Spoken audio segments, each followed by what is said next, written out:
नाव यश रुपेश मोरे आहे आणि मग इथे 2 ग्लासामध्ये पाणी आहे. मी आज तुम्हाला एक डेन्सिटीच्या बद्दल एक जादू सांगणार आहे. मी तुम्हाला एक प्रश्न विचारणार आहे, त्याचं उत्तर तुम्हाला कमेंट मध्ये लिहायचं आहे. बघा इथे मी बर्फ घेतो. इथे तर हा तरंगणारच आहे. बर्फ तर पाणीमध्ये तरंगतोच आहे. बघा इथे पण तरंगणार. तर मग इथे बघा, इथे हा टोपण आहे, कॅशपेनचा टोपण. हा मी इथे टाकला, हा पण तरंगतोय. हा पण मी इथे टाकला, हा पण तरंगतोय. तर मग इथे हा मी ग्रॅप्स, 2 ग्रॅप्स. तर मग बघा मी पहिले इथे टाकला, हा इथला तरंगतो. मी इथे पण टाकला, हा बुडला. मग दुसरा, तर मग हे बघा इथे 2 निंबू आहे माझ्याकडे. बघा हा मी इथे टाकला, हा तरंगतोय. हा मी इथे टाकला, हा नाही तरंगते.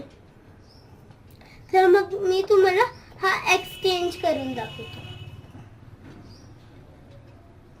हे बघा, हा हे बघा, मी याचा मागचं सिक्रेट सांगतो आता. बघा इथे सॉल्टी वॉटर होतं आणि मग इथे फ्रेश वॉटर. ए अजून बी लिक्विड असले, त्याच्यामधून ए ची घनता कमी असली तर मग तो बी लिक्विड वरती तरंगणार. ठीक आहे, मी तुम्हाला तो प्रश्न विचारतो.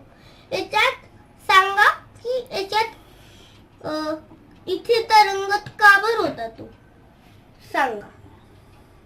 आणि मग याच्यात का बर नाही तो तरंगत होता, हे सगळं काही. कारण की इथे सॉल्टी वॉटर होतं. सॉल्टी वॉटर म्हणजे मिठाचं पाणी. आणि मग इथे फ्रेश वॉटर म्हणजे त्याच्यात काहीच नाही, तो पूर्णचा पूर्ण फ्रेश आहे. तर मग बर्फ तर कोणत्या पण पाण्यामध्ये ठेवा, तो पण तरंगतो. तो प्रश्न विचारतो आता मी. 150 मध्ये माणूस का बर तरंगतो, सांगा. याचं उत्तर तुम्ही कमेंट्स मध्ये लिहा. बाय. तुम्हाला माझा व्हिडिओ आवडलेला तर मग लाईक, शेअर आणि सबस्क्राईब. बाय. थँक्यू.